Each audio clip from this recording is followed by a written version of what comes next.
Okay, so today we'll be discussing about sulfonamides, dapsone and trimethoprim.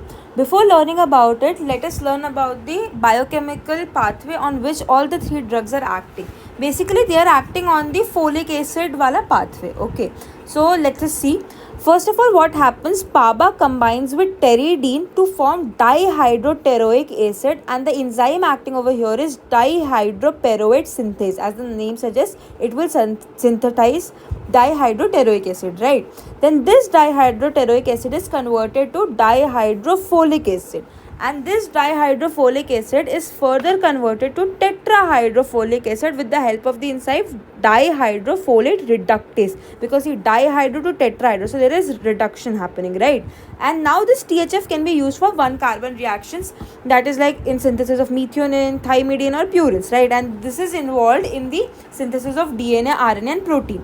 Okay, so now these drugs, be it sulfonamide, trimethoprim or dapsone, they act on this pathway and inhibit this pathway. Okay, and that is how they are used for their antimicrobial activity.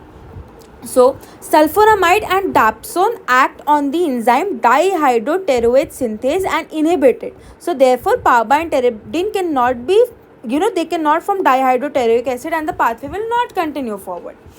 And trimethoprim and pyrimethamine, they inhibit dihydrofolate reductase, so that tetrahydrofolic acid is not formed and the one carbon reactions which take place will not happen.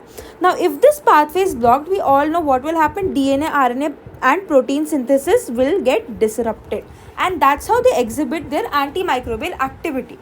So now seeing it in detail, sulfonamides are basically, the examples of sulfonamides include sulfamethoxazole, sulfamethoxazole and sulfadiazine. Over here we have a table from Goodman Gilman. So the sulfonamides are basically divided into 5 classes, I can say. The first class is which are absorbed and excreted rapidly. The second class is which are poorly absorbed. If they're poorly absorbed, they'll be more active in the bowel lumen, right? The third one is topically used. The fourth one are long acting, and the fifth one are the short acting, right? So the first one, absorbed and excreted rapidly, which can be used in the tissues. The examples are sulfamethoxazole, sulfamethoxazole and sulfadiazine. Okay, these are the ones which are absorbed and excreted rapidly.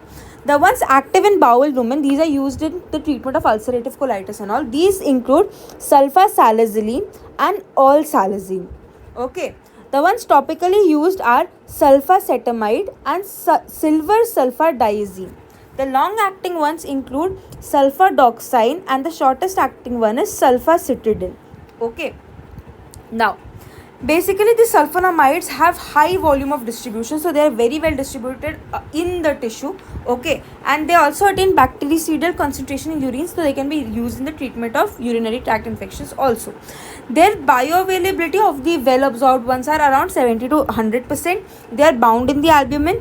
Their metabolism basically happens in liver by the process of acetylation, and they form, since they are they are amides, they are basic, right? So in acidic urine they'll form crystals, and that's why they cannot be excreted in the acidic urine. Okay, now one thing to be noted over here is that the pus and tissue extracts are basically, they contain purine and thymidine. Okay, so these purines and thymidines decrease the bacterial requirement for folic acid. Okay, and that is why in the infections in which a lot of pus formation is there, a lot of tissue involvement is there, we do not use sulfonamide. Okay, and pus is also rich in PABA, so the requirement, this entire pathway sort of becomes futile for them. Like, this pathway will happen anyway, they'll get their nutrition anyway. Okay, so we do not use it in such cases. Now sulfonamides, as we see, they inhibit dihydroteroate synthase and thereby they inhibit folate acid synthesis. These are bacteriostatic. Okay, both sulfonamides as well as trimethoprim are bacteriostatic, but when they are combined, they exhibit synergism and they become bactericidal.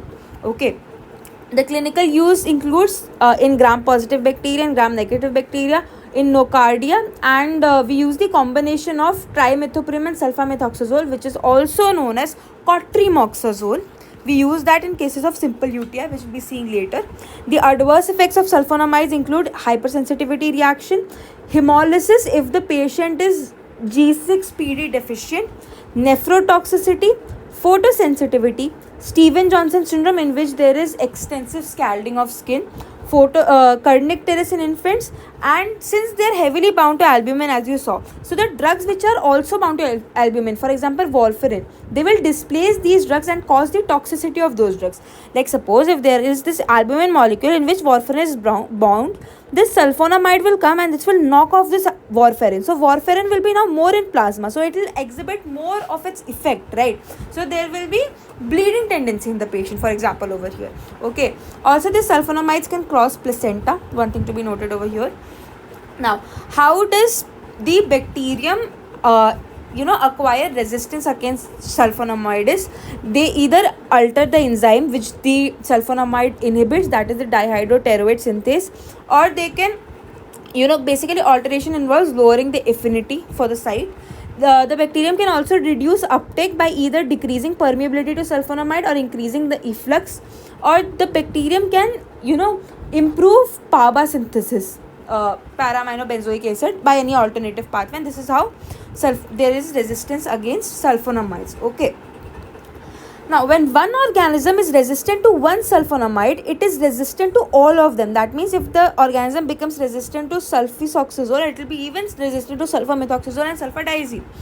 Okay, and there is no cross resistance between sulfonamides or any other AMAs.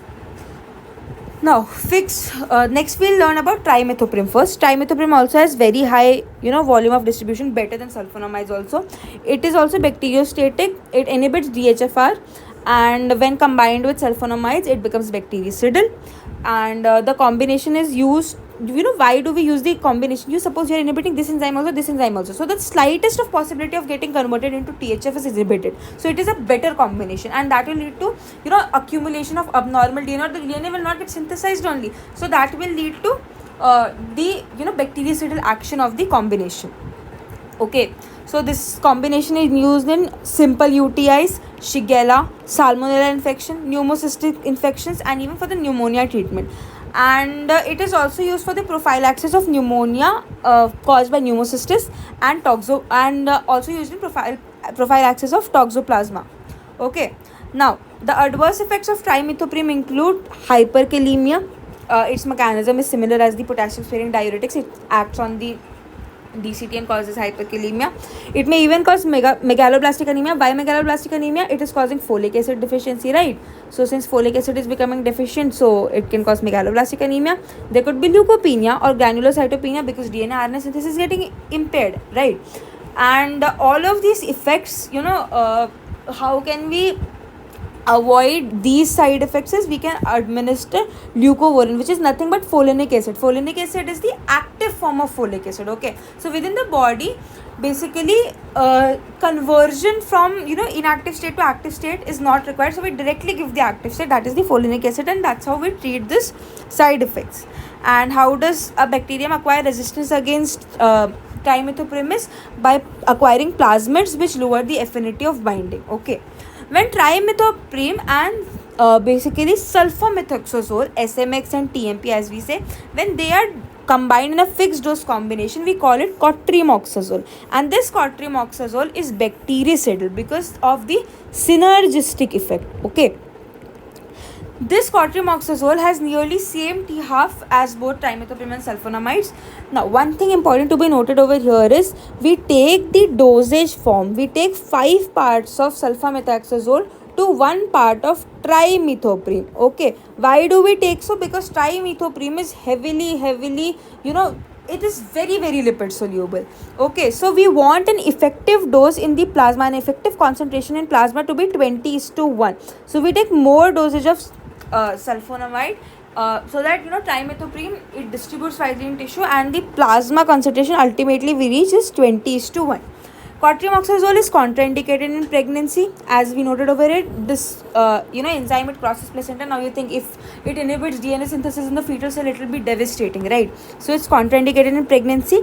It can be used for UTI, it can be used for respiratory tract infection, it can be used for bacterial diarrhea or dysentery, for pneumocystis, and even for cancroids. Okay, the side effects include nausea, vomiting, stomatitis, headache, rashes, megaloblastic anemia, and blood dyscrasias also, which are very rare.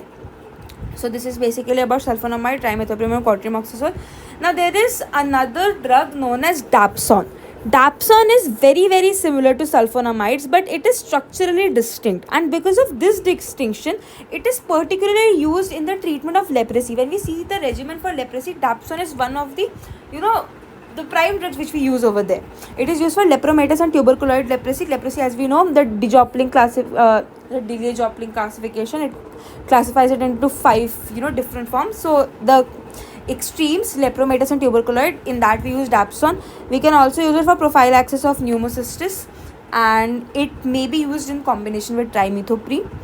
The adverse effects include hemolysis if G6PD deficient, methemoglobinemia, and agranulocytosis.